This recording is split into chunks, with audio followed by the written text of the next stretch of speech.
অনুষ্ঠান বাড়িতে আপনারা যে চানা মশলা খেয়ে থাকেন, সেই চানা মশলা সহজে কি করে বাড়িতে বানানো যায় সেটা আপনাদের আজকে আমি দেখাবো। নমস্কার বন্ধুরা, আপনারা দেখছেন মায়ের ছোঁয়া আর আমি নিয়ে এসেছি আজকে আপনাদের জন্য চানা মশলার রেসিপি। একটা বাটিতে আমি 500 গ্রাম চানা ভিজিয়ে রেখেছিলাম 6 থেকে 7 ঘন্টার জন্য। দেখো বন্ধুরা, এটা ভিজে গেছে মোটামুটি। আমি দেড়ে দেড়ে দেখিয়ে দিচ্ছি তোমাদের। চানাটা ভালো করে ভিজে গেছিল, তাই জন্য আমি 4খানা সিটি দিয়েছি প্রেসার কুকারে। এবার আমি কড়াইটাকে বসিয়ে নিলাম। কড়াইটা গরম হয়ে গেলে আমি তেলটা গরম করে নেব।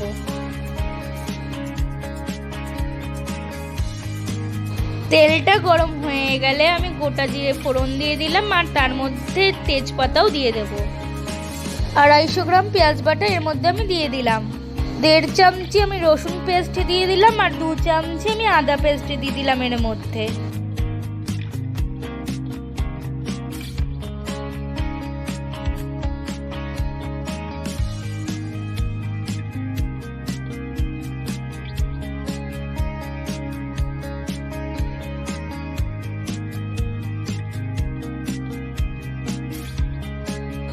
ফ্লেমটা আমি হাই করে দিয়েছি, তোমরা দেখতে পাচ্ছ। আমি এবার একটু পেঁয়াজ বাটাটাকে ভালো করে ভেজে নেব। এর মধ্যে আমি একটু হলুদ দিয়ে দিলাম। এটার মধ্যে আমি অল্প করে লবণ দিলাম, কারণ সিদ্ধর সময় আমি একটু লবণ দিয়েছিলাম, কিন্তু তোমাদের বলতে আমি ভুলে গেছিলাম সেটা।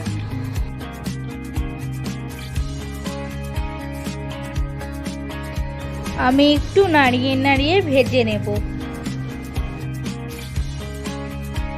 আমার ভাজা মোটামুটি হয়ে গেছে।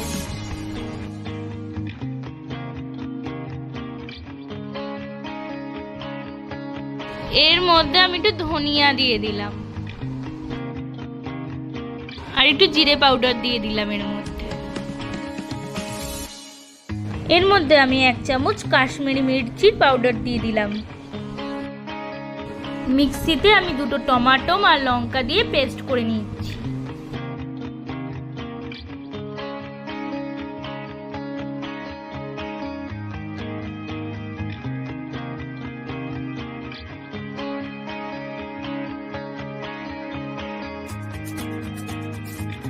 টমেটো লঙ্কা পেস্ট করে নিয়েছিলাম যে মিক্সিতে, সেটা আমি এর মধ্যে দিয়ে দিলাম। টমেটোমের যে কাঁচা গন্ধটা থাকে, সেই গন্ধটা যদি চলে যায় তার জন্য আমি কিছুক্ষণ নাড়িয়ে নেব। তারপরে আমি দই দিয়ে দেবো এর মধ্যে।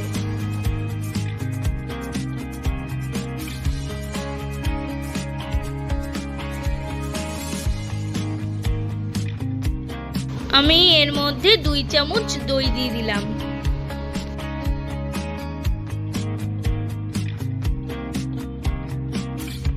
আমি দইটা একটা পাত্রের মধ্যে রেখেছিলাম, সেই পাত্রে থেকে একটু জল দিয়ে আমি কড়াইয়ের মধ্যে এটা ঢেলে দিলাম। আমি একটু ভালো করে নেড়ে নেব যতক্ষণ না তেলটা ভাসবে উপরে।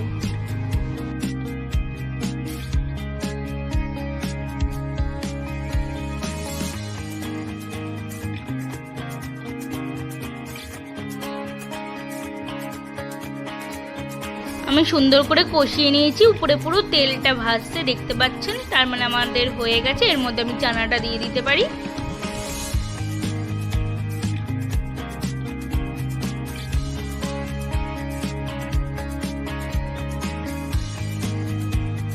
এবার আমি চানাগুলো কড়াইয়ের মধ্যে ঢেলে দিলাম।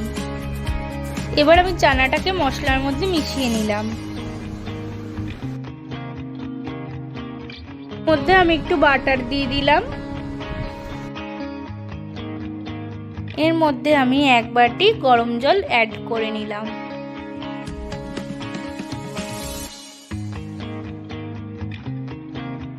এর মধ্যে আমি একটু গরম মশলাও দিয়ে দিলাম। নাড়িয়ে নাড়িয়ে গরম মশলাটা মিক্স করে নিচ্ছি। দেখুন,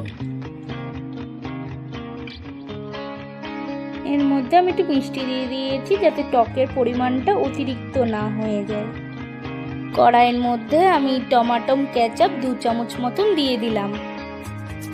এবার আমি সসটাকে একটু নাড়িয়ে নাড়িয়ে মিশিয়ে নেব। মোটামুটি আমাদের হয়ে গেছে, এবার নামিয়ে নেব।